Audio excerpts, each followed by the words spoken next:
Hi అండి, అందరికీ నమస్తే. ఈరోజు మన ఛానల్లో వాక్కాయలు లేదా కలిమికాయలతో 6 నెలలు పైనే నిల్వ ఉండే ఆవకాయ పచ్చడి ఎలా తయారు చేసుకోవాలో చేసి చూపిస్తాను. పుల్ల పుల్లగా ఈ పచ్చడి చాలా బాగుంటుంది. మీకు వీలైతే తప్పకుండా ట్రై చేయండి. ఈ కలిమికాయలు పచ్చడి పెట్టుకోవడానికి నేను 1/2 కిలో కలిమికాయలు తీసుకున్నాను. వీటిని కొన్ని ప్రాంతాలలో వాక్కాయలను కూడా అంటారు. ఈ కాయలలో బాగా ముగ్గినవి, కొంచెం మెత్తగా ఉన్నవి, పాడైన కాయలు లాంటివన్నింటినీ తీసి పక్కన పెట్టుకోవాలి. అవి పచ్చడిలో వేసుకుంటే పచ్చడి తొందరగా పాడైపోతుంది. అందుకోసం బాగా మెత్తగా ఉన్నవి, ముగ్గిన కాయలు, పాడైన కాయలు అన్నింటినీ ఇలా తీసుకుని పక్కన పెట్టేయండి. అవి పప్పులో వేసుకోవచ్చు, పాడైన అవసరం లేదు. ఇలా నేను వీటన్నింటినీ క్లీన్ చేసి పెట్టుకున్నాను. ఇప్పుడు వీటిని 2-3 సార్లు శుభ్రంగా కడిగి తీసుకోవాలి. కడిగిన తర్వాత పొడి క్లాత్లో వేసుకుని తడి లేకుండా శుభ్రంగా తుడిచిపెట్టుకోవాలి. అలా అయితేనే పచ్చడి పాడవకుండా ఎక్కువ రోజు నిల్వ ఉంటుంది. ఇలా తుడుచుకున్న తర్వాత ఒక అరగంట పాటు పక్కన పెట్టుకున్నట్టయితే ఇంకా తడి ఏమైనా ఉంటే అది కూడా ఆరిపోతుంది.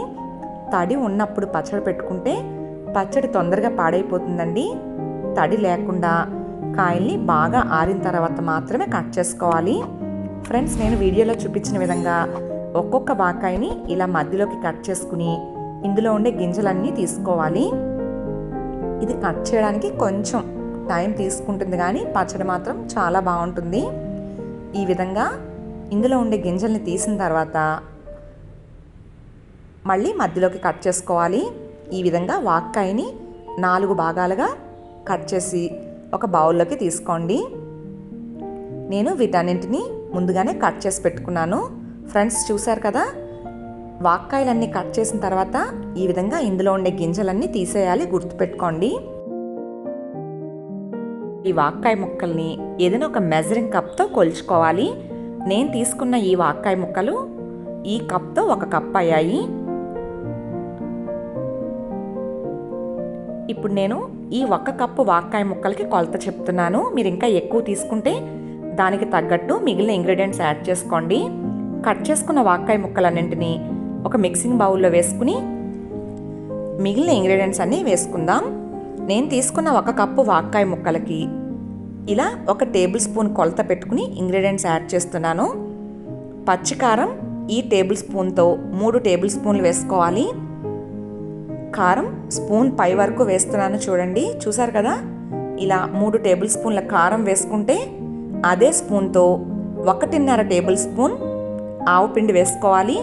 అలాగే అదే స్పూన్తో 1.5 స్పూన్ సాల్ట్ వేసుకుని ఇవన్నీ కలిసేలా ఒకసారి బాగా కలపండి.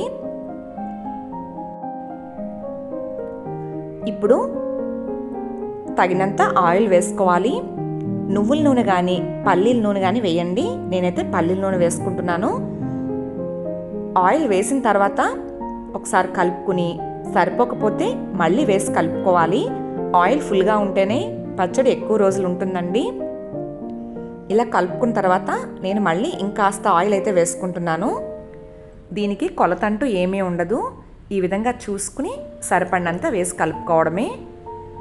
చూసారు కదా, ఇలా ఆయిల్ ఫుల్గా ఉంటే పచ్చడి పాడవకుండా ఉంటుంది. ఇప్పుడు ఇందులో ఒక మీడియం సైజ్ వెల్లుల్లిపాయ తీసుకుని ఒలిచి వేసుకోవాలి. వెల్లుల్లి రెమ్మలు ఈ పచ్చడిలో ఊరిన తర్వాత చాలా బాగుంటాయి. ఇప్పుడు మొత్తం అంతా ఒకసారి బాగా కలుపుకుని మూత పెట్టి 2 రోజుల పాటు కదపకుండా పక్కన పెట్టుకుంటే పచ్చడి బాగా ఊరుతుంది. 3వ రోజు పచ్చడిని తిరగ కలుపుకోవాలి. ఫ్రెండ్స్, చూడండి, 3వ రోజు మీకు చూపిస్తున్నాను. ఆయిల్ అంతా పైకి తేలి వాకాయ ముక్కల్లో ఉండే పులుపు మొత్తం పచ్చడిలోకి వచ్చి ఇది బాగా ఊరిపోయింది. ఇలా ఊరిన తర్వాత మళ్ళీ ఇంకొకసారి బాగా కలుపుకుని టేస్ట్ ఒకసారి చూసుకుని సాల్ట్ ఏమైనా తక్కువైతే వేసి ఇప్పుడే కలుపుకోవాలి. నాకైతే అన్నీ పర్ఫెక్ట్గా సరిపోయాయండి. నేనైతే ఏమీ వేసుకోవడం లేదు. ఇప్పుడు ఈ పచ్చడిని తడి లేకుండా పొడిగా ఉండే ఒక గాజు సీసాలోకి కానీ లేదా ఇలా జాడీలోకి కానీ తీసుకుని ఫ్రిడ్జ్లో పెట్టుకుంటే 6 నెలలు పైనే నిల్వ ఉంటుంది. బయట ఉంటే 3 నెలల వరకు పాడవకుండా ఉంటుంది. పుల్ల పుల్లగా తినే కొద్దీ తినాలనిపించే ఈ వంకాయ నిల్వ పచ్చడి మీరు కూడా ఒకసారి తప్పకుండా ట్రై చేసి ఎలా వచ్చిందో మీ విలువైన కామెంట్ని తెలియచేయడం మర్చిపోవద్దు. ఐ హోప్ ఈ వీడియో మీ అందరికీ నచ్చింది అనుకుంటున్నాను. ఈ వీడియో కనుక మీకు నచ్చితే మీ ఫ్రెండ్స్కి, ఫ్యామిలీ మెంబర్స్కి షేర్ చేయండి. అలాగే నా ఛానల్ని మొదటిసారి చూస్తే సబ్స్క్రైబ్ చేసుకోవడం మర్చిపోవద్దు. Thanks for watching. Please like, share, comment and subscribe to my channel.